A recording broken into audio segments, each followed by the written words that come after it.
Amis de l'immobilier, bonjour. Dans cette vidéo, on va regarder comment calculer la rentabilité d'un bien. Alors, c'est un calcul qui est extrêmement facile à faire, hein, je vous rassure, hein, pas besoin de faire des études de mathématiques très poussées. C'est utile pour les agents immobiliers qui ont besoin d'estimer des biens avec des revenus locatifs. Par exemple, si le bien il est vendu loué, il est important de savoir la rentabilité pour pouvoir intéresser des investisseurs pour vérifier que la rentabilité puisse être attractive par rapport à ce style de profil.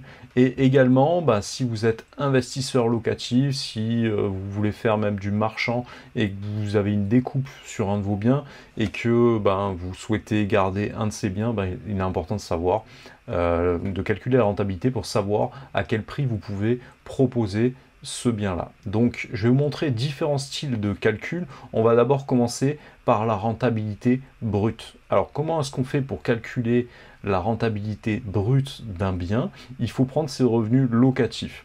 Donc, pour ce faire, vous prenez le bien, vous regardez à combien est-ce qu'il est loué. Si vous ne connaissez pas, il va falloir faire une étude de marché.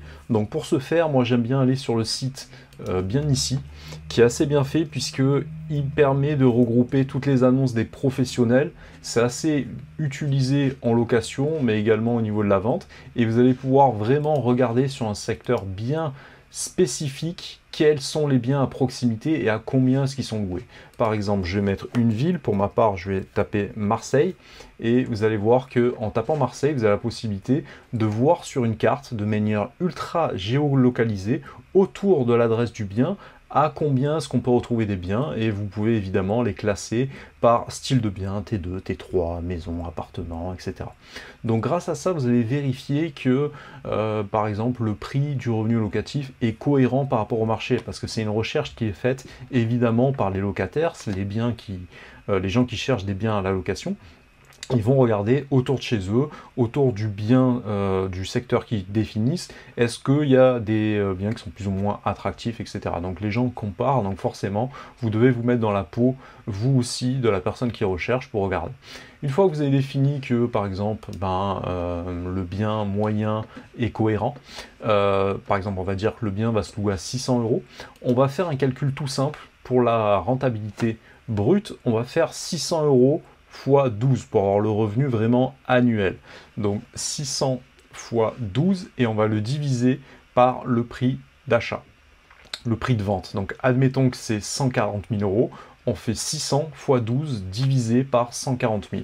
On obtient un résultat de 5,14, je vous épargne les chiffres auprès de la virgule. Alors si vous faites vraiment le calcul, vous allez plutôt tomber sur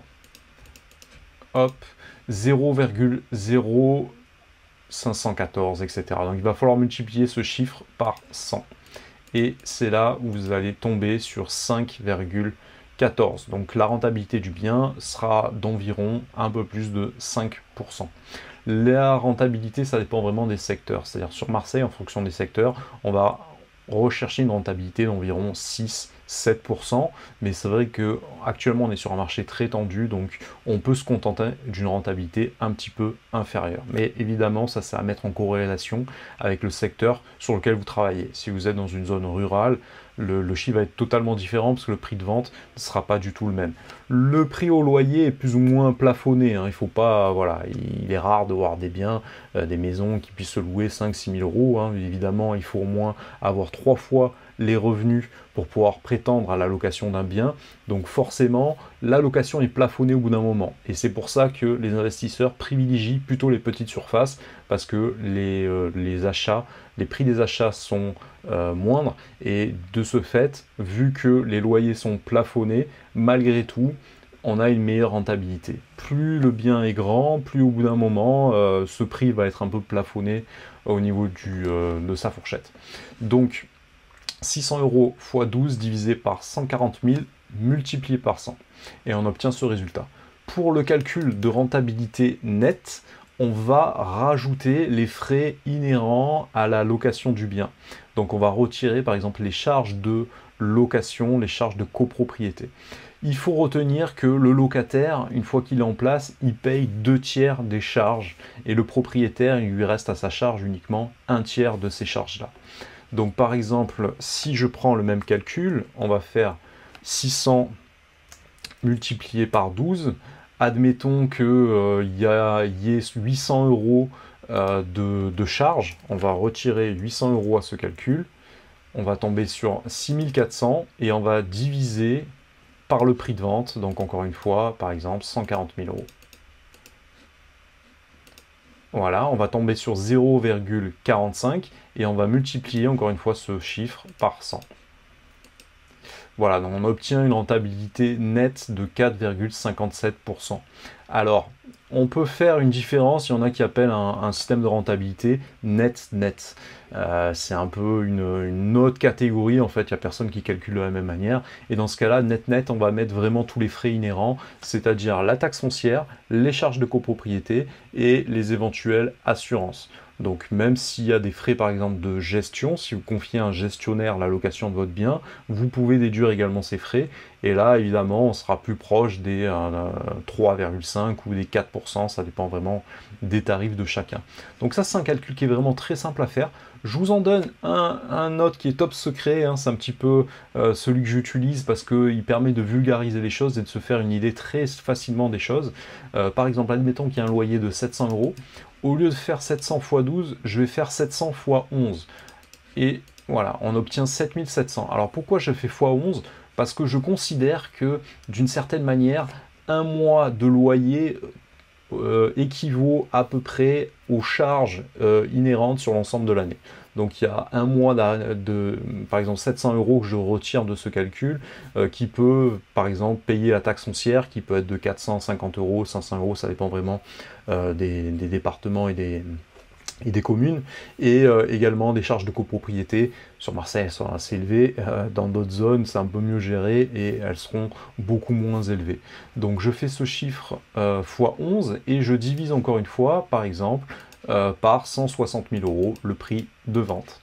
Et je fais égal, et je vais multiplier ce résultat par 100.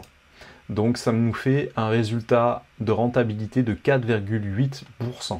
On va continuer le calcul, par exemple, on va faire, admettons que vous achetiez, alors il y a beaucoup de personnes qui achètent des parkings et des garages, c'est une chose que je recommande vraiment à vos investisseurs, si vous débutez et que vous avez un peu de cash à investir, ou même si vous venez de débuter, d'entrer dans la vie active, il peut être intéressant de se lancer dans l'investissement, et le plus simple à acquérir, c'est évidemment des parkings, parce que les prix sont moindres.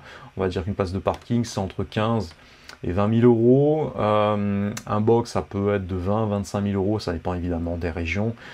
Voilà, sur Paris, ça peut être largement plus, et même sur Marseille, sur des zones qui sont vraiment ultra saturées, il n'est pas rare de voir des parkings qui se vendent 40 000 euros par exemple.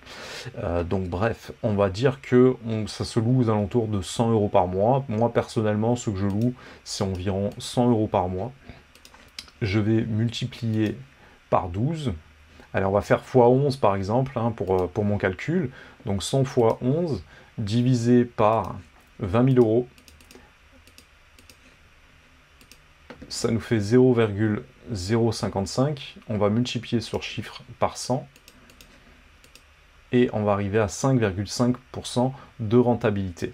Si par exemple, hop, moi pour ma part, j'ai une place de voiture et j'ai chaque fois 2 motos. Également, je loue également à côté des places pour les motos. Donc je loue à peu près 35 euros par moto avec un ancrage au sol, voilà, c'est sécurisé. Donc mes revenus sont de 170 euros par place. Donc là, je fais 170. Alors il y a très peu de charges, hein, évidemment, sur les places de parking, mais grossièrement, on va le faire x 11. Hein. C'est pas grave, ça nous fait 1870 euros de revenus, hein, c'est quand même pas négligeable, hein, pour un petit investissement de 20 000 euros.